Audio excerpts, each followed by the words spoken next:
ॐ भूर्भुवः स्वः तत्सवितुर्वरेण्यं भर्गो देवस्य धीमहि धियो यो नः प्रचोदयात् ॐ शान्ति शान्ति शान्तिः. Okay, dear friends, I have talked about Annamalai Swami's book Final Talks. In my first video, I have talked, and in the second video, I will start from this information. A devotee who came to Annamalai Swami had so much pain in one of his legs. He found it very difficult to sit comfortably on the floor. After Annamalai Swami had observed the difficulties the man was having, he made the following remarks. Annamalai Swami says, though the body is needed for sadhana, one should not identify with it. We should make good use of it and look after it well, but we should not pay too much attention to it. There are so many thoughts in the mind, thought after thought, they never stop. But there is one thought that is continuous, though it is mostly subconscious. I am the body. This is the string on which all other thoughts are threaded. Once we identify ourselves with the body by thinking this thought, Maya follows. It also follows that if we cease to identify ourselves with the body, Maya will not affect us. And see, subconscious mind is very powerful. Exactly speaking, this subconscious mind is just a quality of our soul. It is so subtle, when we are in the state of awaking and our conscious mind is working, we may not know certain thoughts which are going on in our mind. One of those thoughts is, I am this body. So that's why he used the word subconsciously. This thought is going on in our mind subconsciously. Without our knowledge, this is there. So that is the meaning. Maya is fundamentally non-existent. This is a power, and this power is actually lead us from reality to unreality. So that is the problem. This is confusing us actually speaking, but this is the Shakti, this is the power of our soul only, power of Brahma only. Bhagwan said that Maya literally means that which is not. Actually, it does not exist. It is unreal because everything that Maya produces is an outgrowth of wrong idea. It is a consequence of taking something to be true that is not really true. That's what I told you. Maya takes us from reality to unreality. How can something that is not real produce something that is real? So this is correct. If a barren woman says that she has been beaten by her son or that she has been injured by the horns of a hare, we would rightly take her to be deluded. Something that does not exist cannot be the cause of suffering or of anything else. Maya may appear to be real, to have a real existence, but this is a false appearance. The truth is, it is not real, it has no existence at all. So there are many things. We talk about mind so much, but actually speaking, mind does not exist. Same way, ego does not exist. Maya does not exist. See, these are the attributes of our soul. Otherwise, mind, ego, Maya, these do not have their independent existence. How to get rid of this? I am the body. This feeling, how we can get rid of, and Maya that is produced by it. It goes when there is a Saman Bhava, the equanimity or equality of outlook that leaves one unaffected by extreme opposites such as happiness and unhappiness, pleasure and pain. When Saman Bhava is attained, the idea and the body is no longer present and Maya is transcended. Now, question is put by a devotee to Annamalai Swami. It says, is the body to be regarded as unreal, as not me? What attitude should I have towards this body and all the sensory information it provides me with? Annamalai Swami replies, by itself, this body is jada. Jada means non-living, insentient, inert, and lifeless. Without the mind, the body cannot function. And how does the mind function? Through the five senses that the body provides. Mind and body are like the tongue and teeth in the mouth. They have to work in harmony with each other. The teeth do not fight with the tongue and bite it. Mind and body should combine in the same harmonious way. However, if we want to go beyond the body, beyond the mind, we have to understand and fully accept that all the information the senses provide is not real. Like the mirage that produces an illusory oasis in the desert, the senses create the impression that there is a real world in front of us that is being perceived by the mind. See, the mirage, it takes place due to the principle of refraction of light. When light passes from lighter medium to denser medium, the rays of light deviate from their actual path.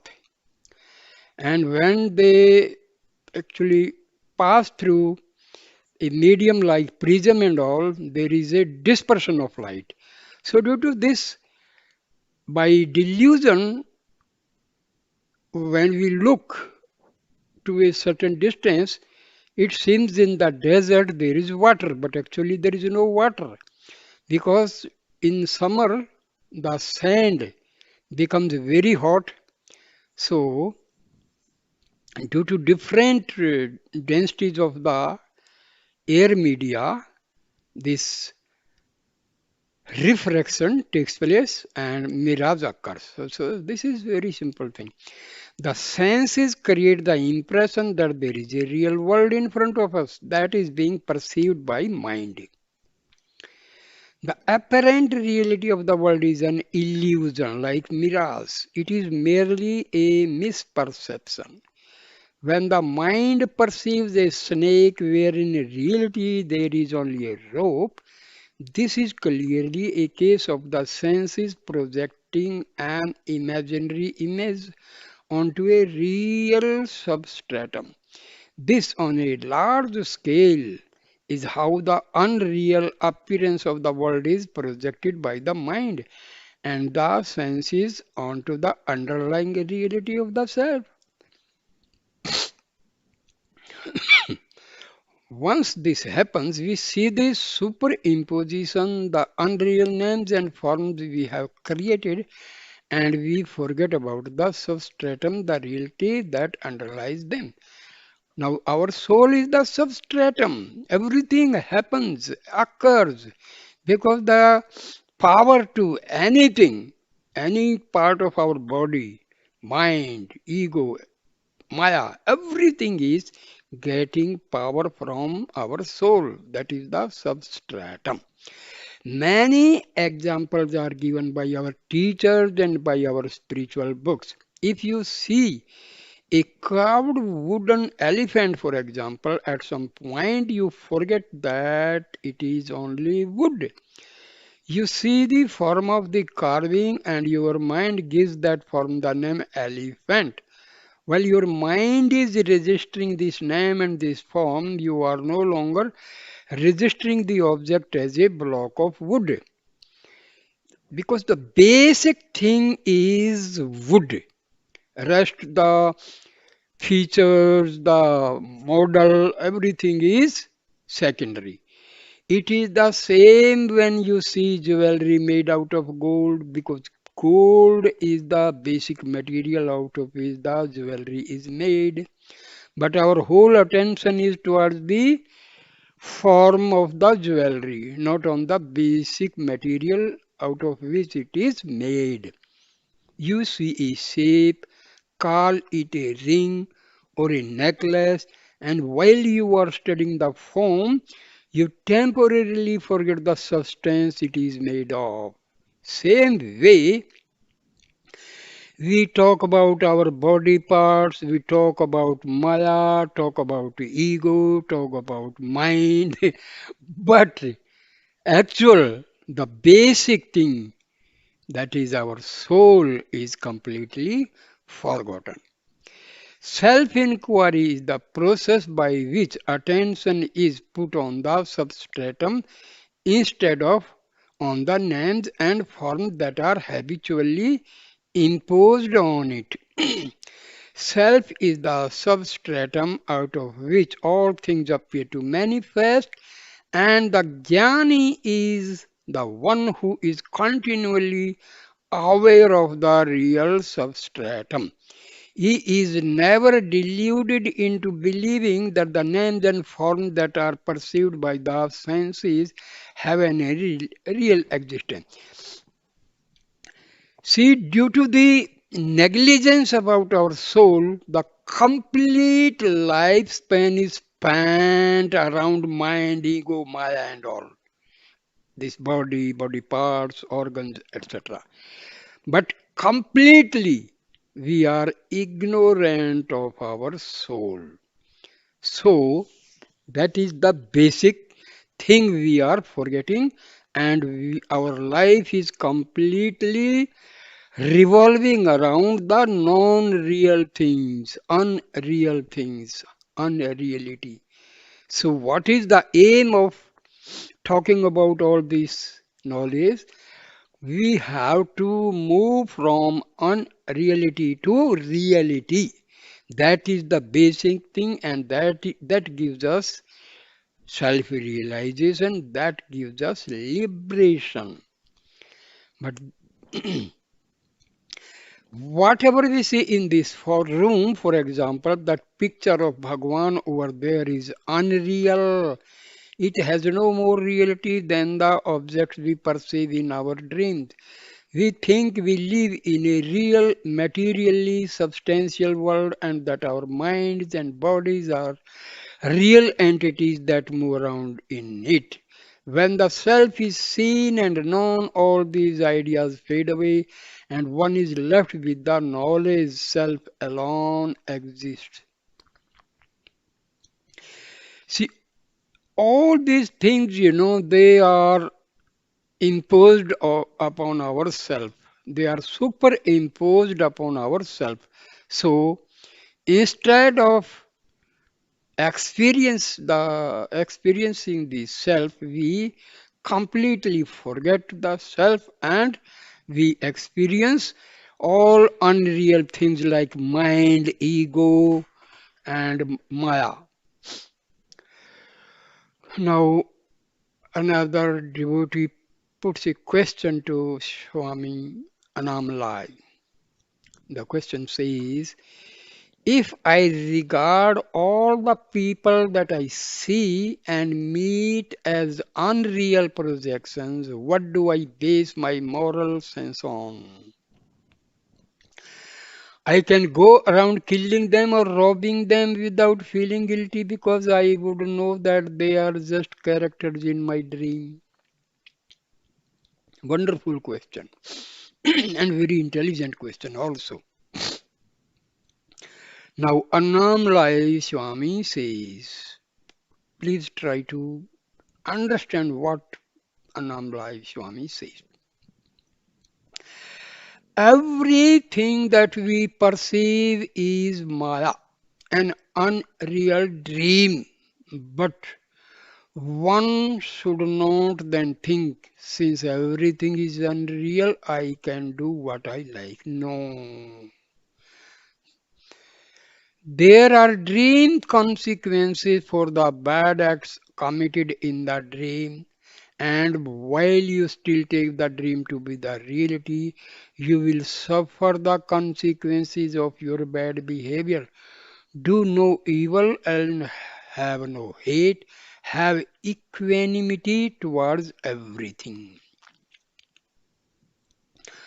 Annamalai Swami then turned to a devotee who had been sitting motionless with his eyes closed in front of him. If you sit in meditation for a long time without moving the body, the mind gets dull and tamasic. Even moving the toes while sitting is a good way of getting rid of the tamas. Mirabai used to dance and sing. That's a good way to meditate. Giri Pradakshina, walking around Arunachala is also good. It is walking meditation. Annamalai Swami, he talks. Today I am going to tell you a story I once heard. A rich man lived in a village. From his youth till his old age, he had spent all his lifetime accumulating wealth. He owned many houses and vast tracts of land. As his material wealth increased, his ego expanded with it. He enjoyed boasting about his wealth. One day, as he was sitting in front of his house with a stick in his hand, a poor man who was known to be a little stupid passed by. "What are you holding that stick in your hand?" he asked. The rich man decided to have some fun with him. "It is a special stick," he replied. "It has to be given to an idiot. This stick is passed from person to person, and each person who receives it must pass it on to someone who is more stupid than he is." Giving him the stick, he continued, "Now it is your turn to own it. You must keep it with you until you find someone who is an even bigger idiot than you." The poor man humbly accepted the stick and began his quest to find someone whom he felt had even less intelligence than he did. Since he was by a long way the least intelligent person in the village, he could not find anyone to give the stick to. A few weeks later, he heard that the rich man was sick and dying. He went to visit him, partly to pay his last respects and partly to tell him that he had not managed to find anyone to give the stick to. He took his custody of the stick very seriously and he wanted advice from the rich man on what he should do with it.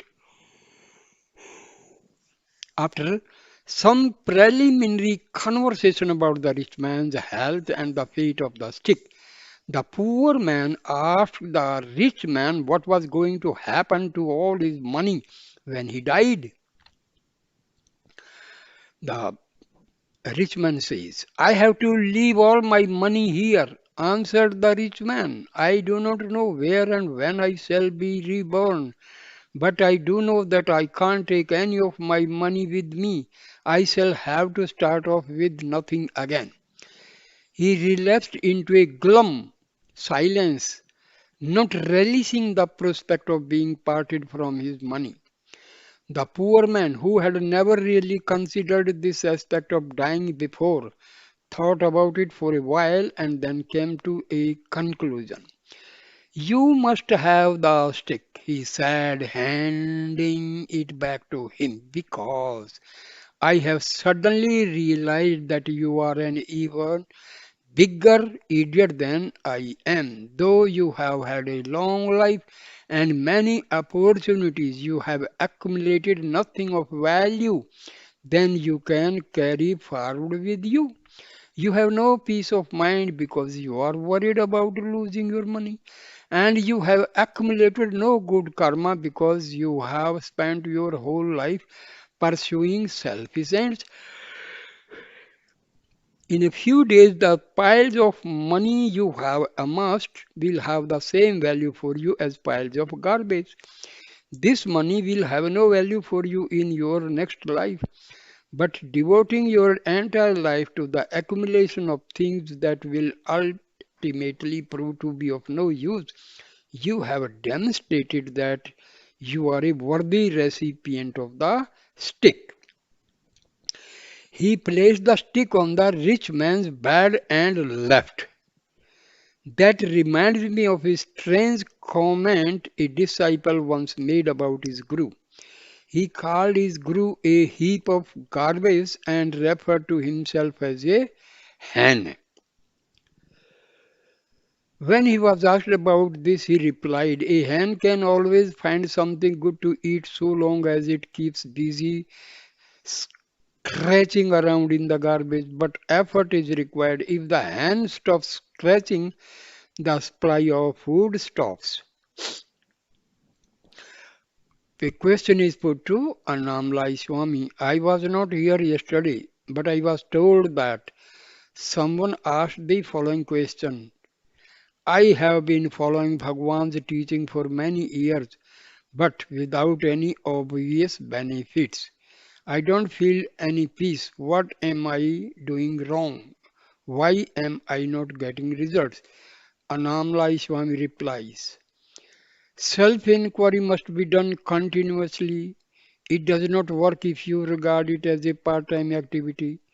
You may be doing something that doesn't hold your interest or attention, so you think I will do some inquiry instead. This is never going to work. You may go 2 steps forward when you practice, but you go 5 steps backward when you stop your practice and go back to your worldly affairs. You must have a lifelong commitment to establish yourself in the self. Your determination to succeed must be strong and firm, and it should manifest as continuous, not part time effort. For many lifetimes, you have been immersed in ignorance, you are habituated to it. All your deeply rooted beliefs, all your pattern of behavior reinforce ignorance and strengthen the hold it has over you. This ignorance is so strong, so deeply enmeshed in all your psychological structure. It takes a massive effort over a long period of time to break free from it. The habits and beliefs that sustain it have to be challenged again and again. Ignorance is ignorance of the self, and to remove it, self awareness is required. When you come to an awareness of the self, ignorance vanishes. If you don't lose contact with the self, ignorance can never arise. If there is darkness, you remove it by bringing light. Darkness is not something real and substantial that you have to dig out and throw away. It is just an absence of light, nothing more. When light is let into a dark room, the darkness is suddenly no longer there. It did not vanish gradually or go away piece by piece. It simply ceased to exist when the room became filled with light. This is just an analogy because the self is not like other lights. It is not an object that you either see or don't see. It is there all the time, shining as your own reality. If you refuse to acknowledge its existence, if you refuse to believe that it is there, you put yourself in an imaginary darkness. It is not a real darkness. It is just your own willful refusal to acknowledge that you are light itself. This self inflicted ignorance is the darkness that has to be banished by the light of self awareness. We have repeatedly to turn to the light of the self within until we become one with it. Bhagwan spoke about turning inward to face the self. That is all that is needed. If we look outwards, we become entangled with objects and we lose awareness of the self shining within us. But when by repeated practice we gain the strength to keep our focus on the self within, we become one with it and darkness of self-ignorance vanishes. Then even though we continue to live in this false and unreal body, we abide in an ocean of bliss that never fades or diminishes. See, our soul, it is nothing but eternal peace and bliss. A realized soul, is always full of bliss and peace. Because the very nature of soul is eternal peace and bliss. This is not going to happen in a moment because lifetimes of wrong and ignorant thinking have made it impossible for most of us to focus intently and regularly on the self within. If you leave your house and start walking away from it, and if you continue this habit over many lives, you will probably be a long, long way from home when you finally decide that you have had enough and that you want to go back to where you started from. Don't be discouraged by the length of the journey and don't slacken in your efforts to get home. Turn 180 degrees to face the source of your outward journey and keep moving back to where you started. Ignore the pain, the discomfort, and the frustration of seeming not to get anywhere. Keep moving back to your source and don't let anything distract you on the way. Take diversions or decide to flow uphill for a while. It doesn't become distressed. It just moves slowly and steadily back to the place its water originated from. And when the river dissolves in ocean, river is no more, only ocean remains. See, this is like this. Suppose a person is at present point A. Now he walks to a distance of 20 miles to another point B. Now to reach back to A, he has to cover that distance of 20 miles. Similarly, as we have moved away from our soul due to ignorance, so many lifetimes we have spent. So, this is the reason we have to struggle for a long time from moving on reality of the world to the reality of our soul. That's why so much sadhana, practice, japa, so many things we have to do. So, this is the basic thing. So, we should not lose our heart. We start doing sadhana and we do not get any result. So, we are disheartened. No, this is not the way. As we move to a certain distance, to go back to the original point, we have to cover the same distance. Basic thing, basic mathematical calculation. Jiva, the individual self, came from Shiva and has to go back to Shiva again. If there is a big charcoal fire and one burning ember jumps out, the fire in the ember will soon go out. To reignite it, you have to put it back into the fire, back into its burning source. There is no happiness in separation. The jiva has no happiness, contentment, or peace so long as it remains a separate being. The separate being comes from the self. It has to go back there and there. Only then will there be eternal peace.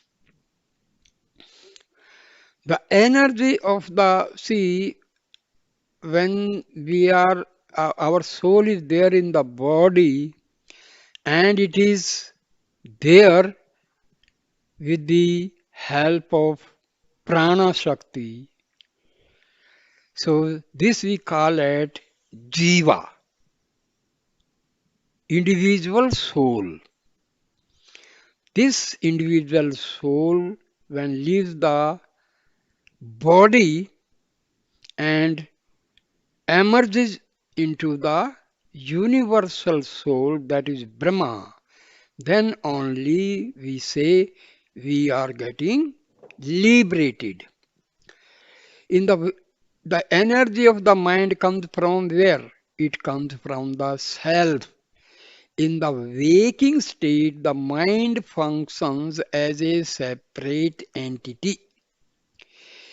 If the sleep state, it goes in the sleep state, it goes back to the source. Again and again, it comes out and goes back. It does this because it doesn't know the truth of what it really is. See, the mind does not know what it is really. It is just nothing but thoughts coming out from the self. It is self and self alone, but ignorance of this fact makes it miserable. It is this feeling of separateness that gives rise to desires, suffering, and unhappiness. Keep the mind in the self. If you can do this, you can live in peace both while you are awake and also while you are asleep. In deep sleep, all differences are dropped. If you keep the mind in the self during the waking state, there will also be no differences, no distinctions. You will see everything as your own self. Question is put to Annamalai Swami.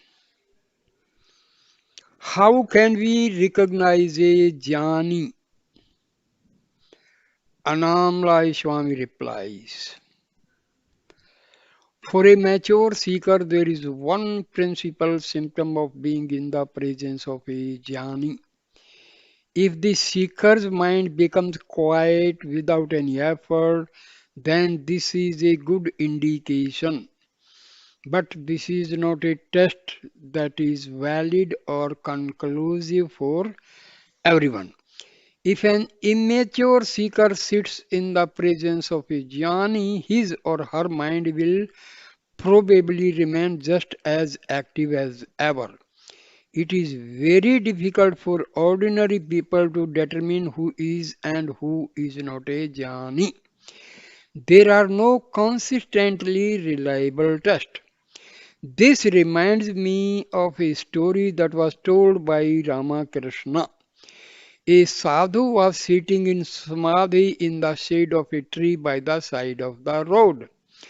A man who was walking down the road glanced at the sadhu and thought, he is probably drunk. The sadhu was shaking a little, and the passerby assumed it was a drunken tremble. Another man walked by, but his train of thought led him to a different conclusion. This man looks happy, he is probably waiting for his girlfriend to come. The sun was setting as the next man came along. He saw the shadow figure sitting under the tree and thought, he may be a thief. He is probably hiding under the tree so that he can jump out and attack people who pass by. I will give him a wide berth just in case he turns out to be dangerous. He took a little detour through the field because that made him feel safer. Shortly afterwards, a fourth man came along. He was an advanced spiritual seeker, and in the gathering gloom, he could detect a halo of light around the sadhu's head. This must be an enlightened man, he thought, and so he went up to him and prostrated. People perceive jhanis through the distorting prisons of their minds. More than that, they cannot do. If you put on yellow glasses, everything you see will be colored yellow. Change the color of the lenses, and the color of what you perceive also changes. The jnani has no distorting lenses or prisms to obscure, fragment, or change his vision. He sees everything as God, as his own self. How do we get this unobscured, unfragmented vision? Annamalai Swami says, Bhagavan wrote in Ulladu Narpadu that perceived objects are of the same nature as the one who perceives them. Ulladu Narpadu, that is a Tamil name of a book. In the waking state, the gross physical eyes see gross physical objects. In the dream state, the subtle eyes see subtle dream world objects. Beyond that, there is the eye of the self, since the self is infinite and immaterial. What it sees is infinite and immaterial. The jnani, being self alone, sees and knows only the self. Annamalai Swami was referring to a verse 4. If one is a form, the world and the God will also be so. If one is not a form, who can see their forms, and how? Can what is seen be of a different nature to the eye? Self, the eye is the limitless eye. Bhagwan's explanation of this verse can be found in Mahayoga. If the eye that sees to if the eye that sees be the eye of flesh, then gross forms are seen. If the eye be assisted by lenses, then even invisible things are seen to have form. If the mind be that eye, then subtle forms are seen. Thus, the seeing eye and the objects seen are of the same nature. That is, if the eye be itself a form, it sees nothing but forms. But neither the physical eye or the mind has any power of vision of its own. The real I is the self, as he is formless, being the pure and infinite consciousness, the reality he does not see forms. Annamalai Swami now continues with his answer. The self shines all the time. If you cannot see it because your mind has obscured it or fragmented it, you have to control your vision. You have to stop observing with the eye of the mind because that eye can only see what the mind projects in front of it. If you want to see with the eye of the self, switch the projector of the mind off. The infinite eye of the self will then reveal you that all is one and indivisible. Question put to Annamalai Swami. Going back to the question of how to determine who is and who is not a Jnani, can we not come to some valid conclusion by studying his life and his teachings? Will not his state be somehow reflected in the life he leads? Annamalai Swami replies, if you cannot determine the answer to this question by studying the teachings or the behavior of a person you think might be a jnani, these are not reliable indicators. Some jnanis may stay silent, others may talk a lot, some are active in the world, some withdraw from it, some end up as teachers while others are content to stay hidden, some behave like saints whereas others act like madmen. The same peace is not affected by modes of behavior, but there may be no other common factor. Question. Jnanis are supposed to have an equality of vision. Can we not decide whether someone may be a Jnani on the basis of whether he treats people around him equally?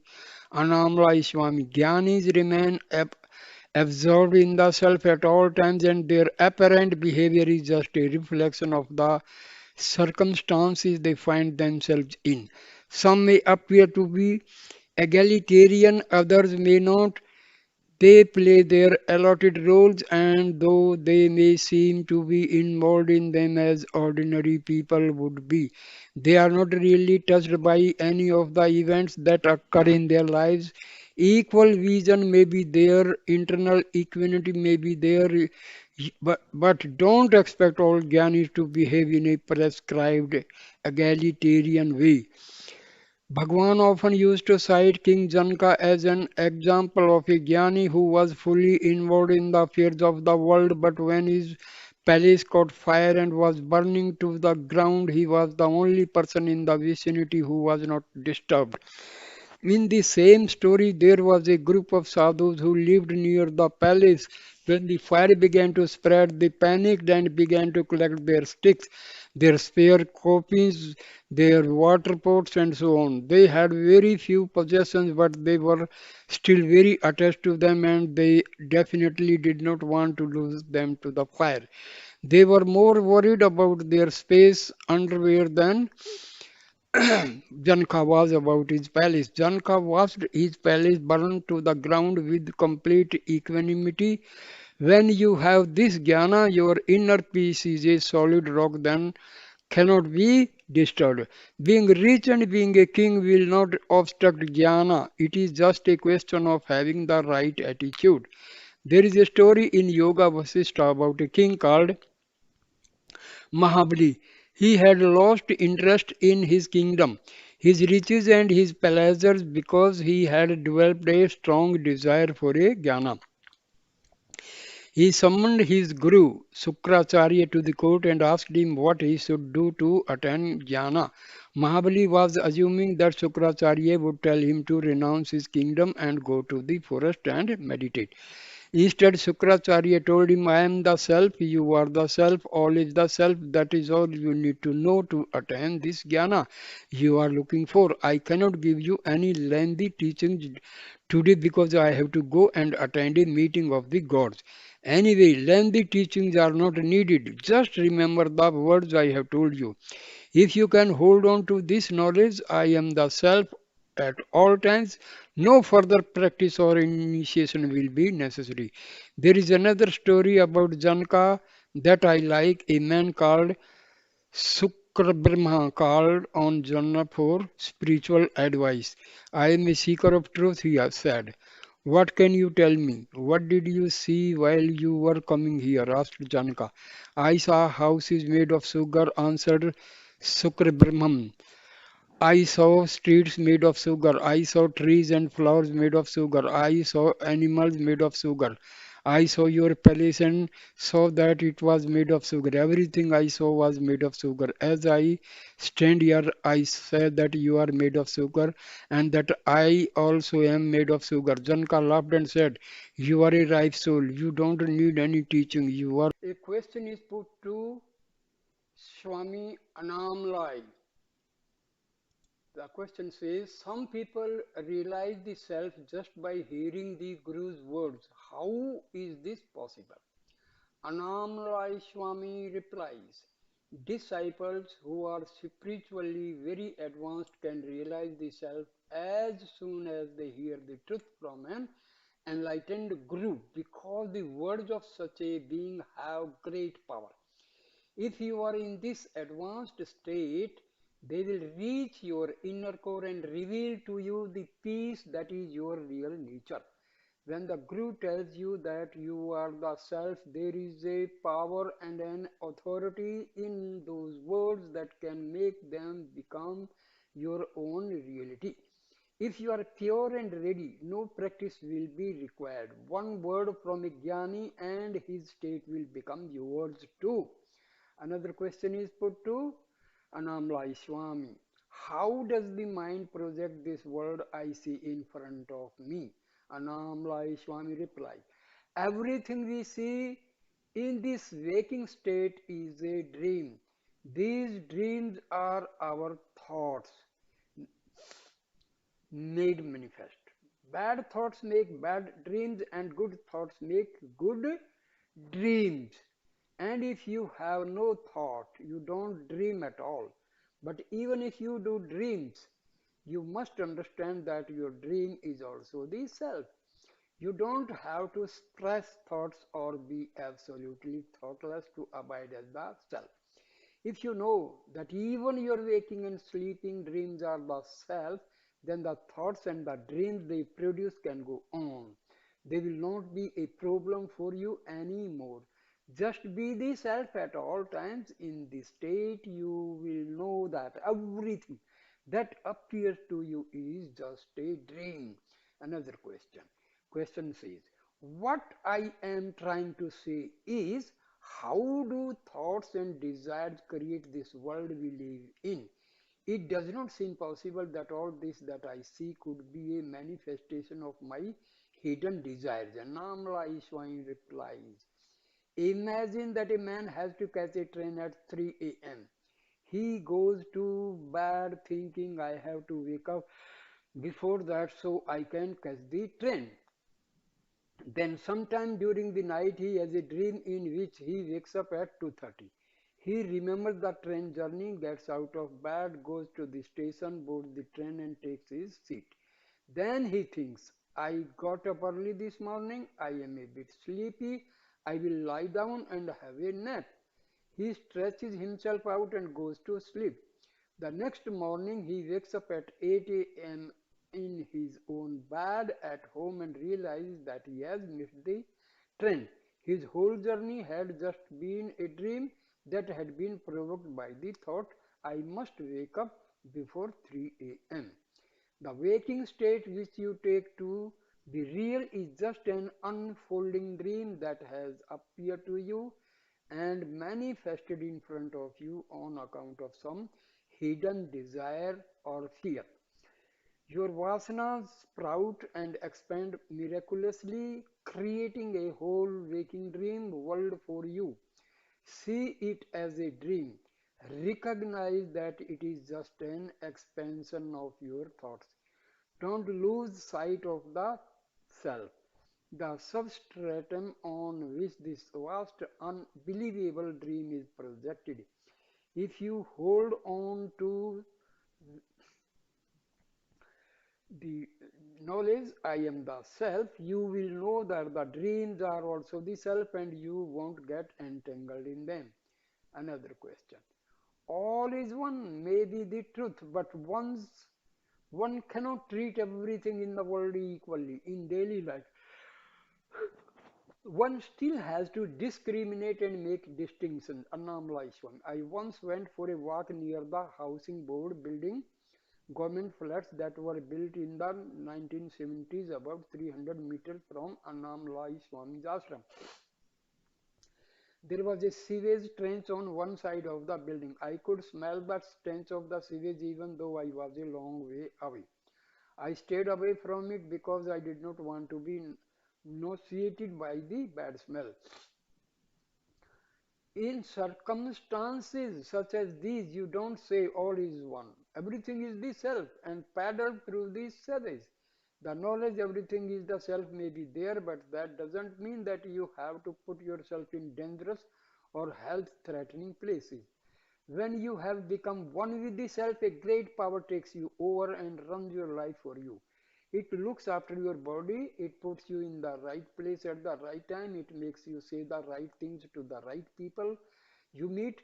This power takes you over so completely you no longer have any ability to decide or discriminate. The ego that thinks I must do this or I should not do that is no longer there. The self simply animates you and makes you do all the things that need to be done. If you are not in this state, then use your discrimination wisely.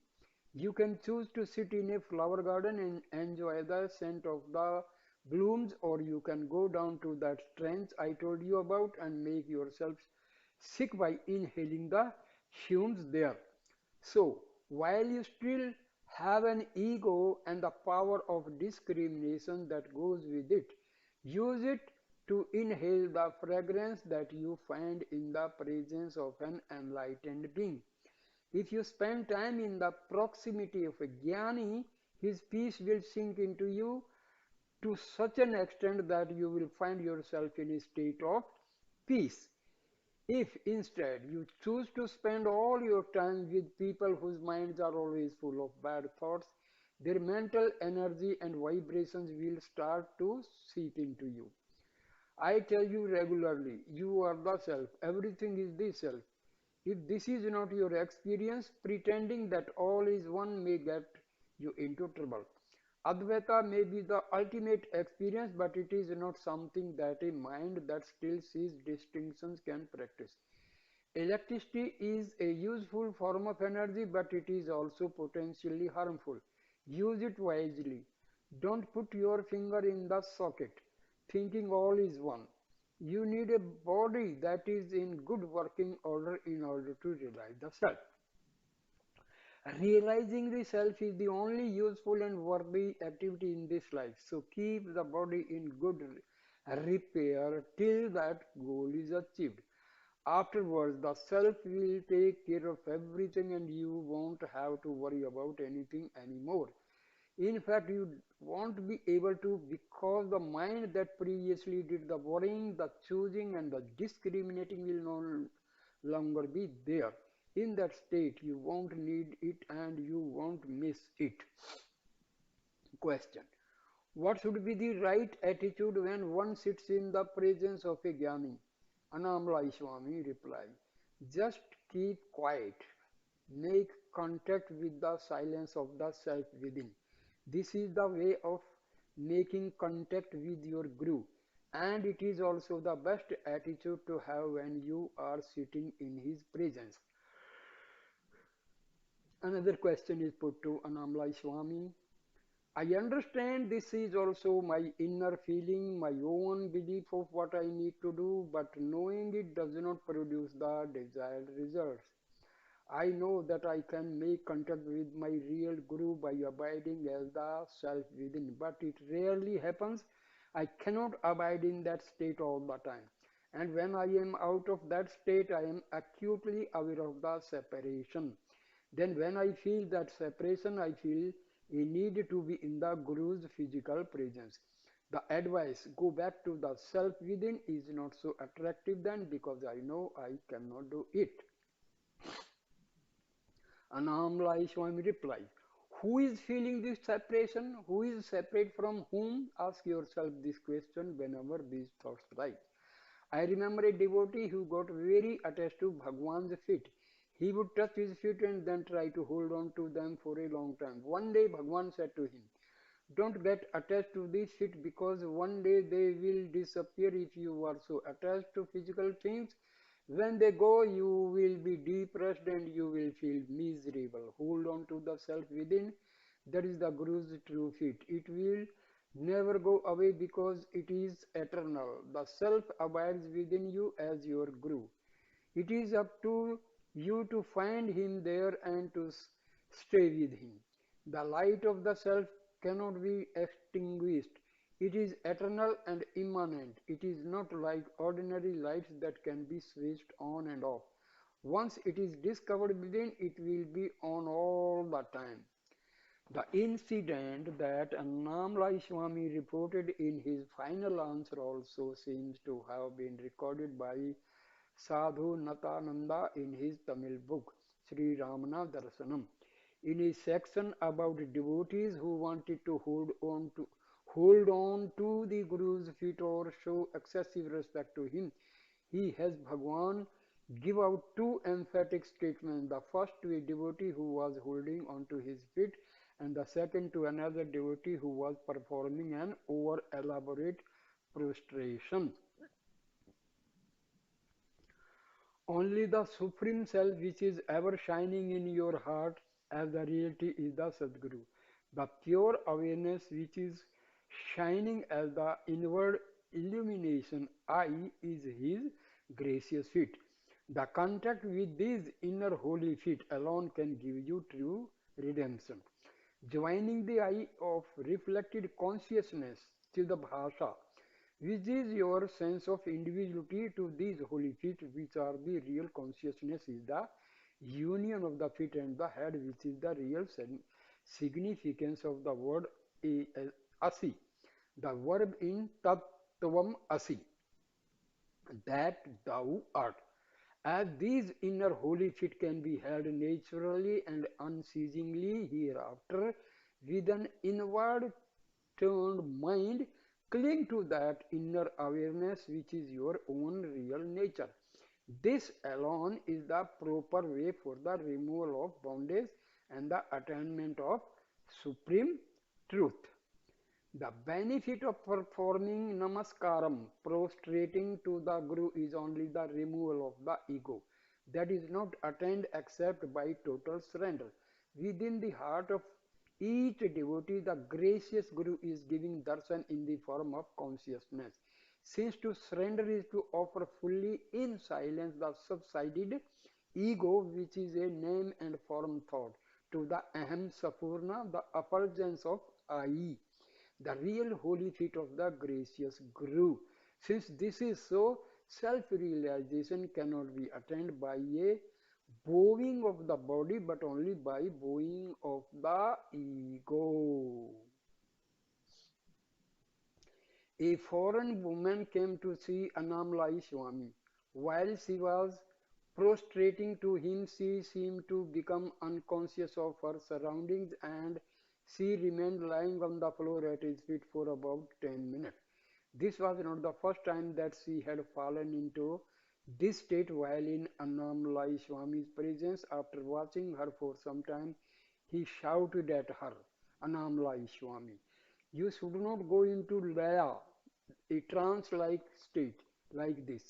It is becoming a habit with you. It may give you some kind of temporary happiness, but it is not a happiness that helps you spiritually. It is the same as sleep. Even bodily activities are better than this laya. Get out of this habit. Addressing the other people present, people occasionally went into states like this in front of Bhagwan. He never encouraged them, even the ones who appear to be in deep meditation. I remember one occasion when Bhagwan noticed a man who had been sitting motionless in the hall for at least an hour, apparently in a deep meditation. Bhagwan was not fooled. He called to Kunju Swami and others who were present, shout at him, shake him, and when he wakes up, take him on great perfection. This is no better than sleep. This state is not good for him. He is just wasting his time sitting like this. Bhagwan warned us about this state and he often cited stories of sadhus who had been stuck in this state for years. One of the most frequently told was a story about a sadhu who asked his disciple for a glass of water while he was waiting for the man to return. He went into a deep laya state that persisted for many, many years. He was in this state so long his disciple died. The river changed its course and different rulers came and went. When he opened his eyes, his first comment was, where is my glass of water? Before he went into laya, this thought was uppermost in his mind, and decades later, this thought was still there. Bhagwan's comment on this story was, these states are not helpful, they are not samadhi. The woman who had been in Laya then asked the next question. Whenever I start meditating, soon after I start, I fall into these states. How can I prevent these Laya states from coming and taking me over? Annamalai Swami replies, keep practicing self-inquiry. This is the way to avoid Laya. The mind usually has two habits. Either it is occupied with many thoughts and engaged in activities, or it goes back to sleep. But for some people, there is this third option, falling into this Laya state. You should not indulge in it, because once it becomes a habit, it becomes addictive. It is a pleasant state be in, but if you fall very deeply into it, it becomes very hard to get out of it. You know what this state is like because you have been in it many times. As soon as you feel the first symptoms of an approaching trance, get up and walk around. Don't remain sitting or lying. Walk around or do some work. And above all, keep the practice of self inquiry. If you practice self-inquiry constantly, you will never find yourself falling into Laya. You can conquer this habit. You just need to be attentive and to do self-inquiry. Another question. Bhagwan once remarked, what is the value of knowing God if we do not know the name of our own I?